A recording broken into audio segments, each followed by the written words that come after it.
Vous avez sûrement déjà entendu parler des yokai, ces créatures fantastiques du folklore japonais. Mais qui sont-ils vraiment? Esprits, monstres ou simples manifestations de l'imaginaire collectif? Aujourd'hui, plongeons ensemble dans l'univers fascinant des yokai entre mythes, légendes et symboles. Étymologiquement, le kanji yo signifie étrange, mystérieux ou ensorcelant. Il est souvent associé à des choses surnaturelles ou inexplicables, particulièrement celles qui impliquent une séduction ou une magie mystérieuse. Le kanji kai, lui, signifie monstre, apparition bizarre ou insolite. Il évoque des choses effrayantes ou anormales, souvent liées à des événements qui défient la logique ou l'ordre naturel. De nos jours, ce terme est utilisé pour décrire un large éventail de créatures fantastiques et de phénomènes inexpliqués dans la culture japonaise. Il conserve son sens original de mystère et d'étrangeté, tout en s'étendant à la culture populaire où il désigne des personnages de manga, d'anime, de jeux vidéo et de films. Prenons l'exemple de quelques yokai dont certains ne vous seront pas inconnus. Les kitsune. Renards légendaires, ils possèdent des pouvoirs de métamorphose. Certains sont des messagers divins de la déesse Inari, tandis que d'autres aiment tromper les humains pour s'amuser. Les kappa. Mi-homme, mi-tortue, ce yokai aquatique vit dans les rivières et adore les concombres. Bien qu'expiègle et parfois dangereux, il respecte les humains qui lui témoignent de la politesse. Les yurei. Esprits de personnes mortes souvent victimes de trahison ou de meurtre cherchant à résoudre les affaires inachevées ou à se venger. Les tsukumogami. Objets du quotidien qui, après avoir existé pendant 100 ans, acquièrent une âme et deviennent des êtres vivants dotés de pouvoirs surnaturels. Les yokai sont profondément enracinés dans les croyances animistes du Japon, une croyance selon laquelle tout élément naturel possède une âme ou un esprit. Ces esprits ont évolué pour devenir des figures plus complexes à mesure que le Japon développait ses traditions religieuses et culturelles. Deux courants majeurs, le shintoïsme et le bouddhisme, ont joué un rôle clé dans leur évolution. Dans le shintoïsme, chaque élément de la nature, des arbres majestueux aux rivières impétueuses, est habité par un esprit ou kami. Lorsqu'un esprit est perturbé ou maltraité, il peut se transformer en yokai, symbolisant la colère de la nature ou un déséquilibre dans le monde. Au VIe siècle, avec l'arrivée du bouddhisme au Japon, ces figures surnaturelles ont pris une nouvelle signification. Une dimension morale et spirituelle s'y est introduite. Certains yokai, comme les oni, sont devenus des gardiens des enfers punissant les âmes coupables. D'autres, tels que les jikininki, reflètent les conséquences karmiques des vices humains, comme l'avidité, l'égoïsme ou les péchés. Dans le folklore, les yokai ne sont pas que des créatures terrifiantes. Ils sont aussi des figures pédagogiques servant à éduquer, protéger et avertir. À travers les récits, ils enseignaient des leçons de morale et offraient des explications aux phénomènes naturels ou aux événements inexpliqués. Une noyade dans une rivière peut être l'œuvre d'un kappa. Ces histoires étaient aussi un moyen de renforcer les valeurs sociales. Le respect de la nature était crucial. Malmener un arbre ou polluer une rivière risquait de provoquer la colère des esprits.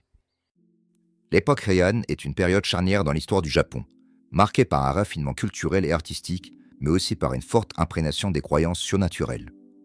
Durant cette ère, les superstitions entourant les yokai influencent la vie quotidienne, souvent assombrie par des épidémies, des catastrophes naturelles et des conflits. Ils deviennent des explications à ces phénomènes, représentant alors des forces incontrôlables et mystérieuses. Les temples et les prêtres jouent un rôle crucial pour apaiser ou repousser les esprits malveillants. Les exorcismes et les prières sont couramment utilisés pour éloigner les yokai ou protéger les foyers.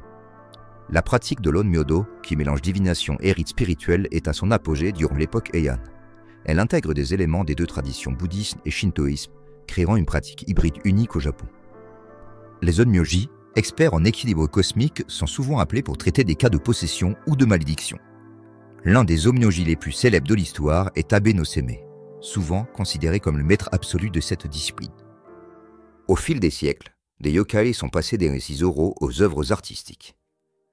L'âge d'or des yokai explose pendant l'époque d'Edo.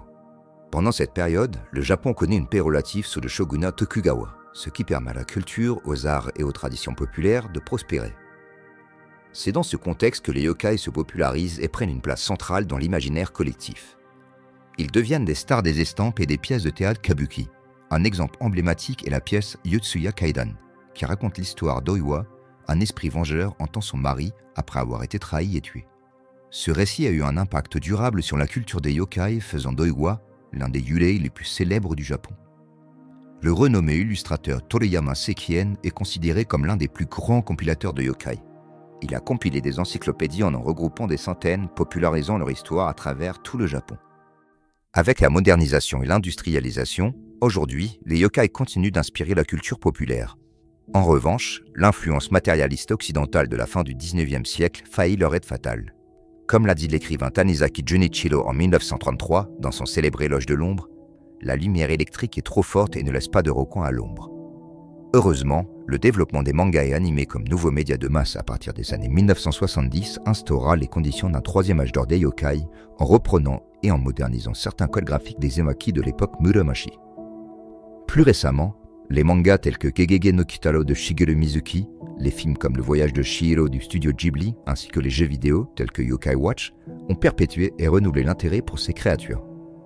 Les yokai continuent de prospérer dans notre époque contemporaine, témoignant de leur capacité à évoluer tout en préservant leur essence, reflétant les peurs et les espoirs d'une société en constante transformation.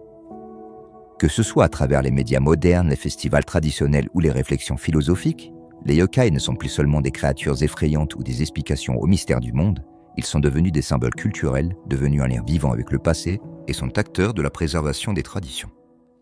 Leur popularité actuelle montre que malgré la modernité, l'humain a toujours besoin d'histoires qui captivent, questionnent et relient au mystère du monde. Alors, la prochaine fois que vous croiserez un renard dans la forêt ou qu'un bruit inexplicable retentira dans la nuit, souvenez-vous, les yokai sont peut-être plus proches que vous ne le pensez. À propos, savez-vous comment faire apparaître un yokai? C'est très simple. Réunissez quelques amis la nuit et installez-vous dans le noir autour de 100 bougies allumées. Chacun racontera une histoire de yokai à tour de rôle, puis éteindra une bougie. Quand la 100e histoire sera racontée et la 100e bougie éteinte, alors apparaîtra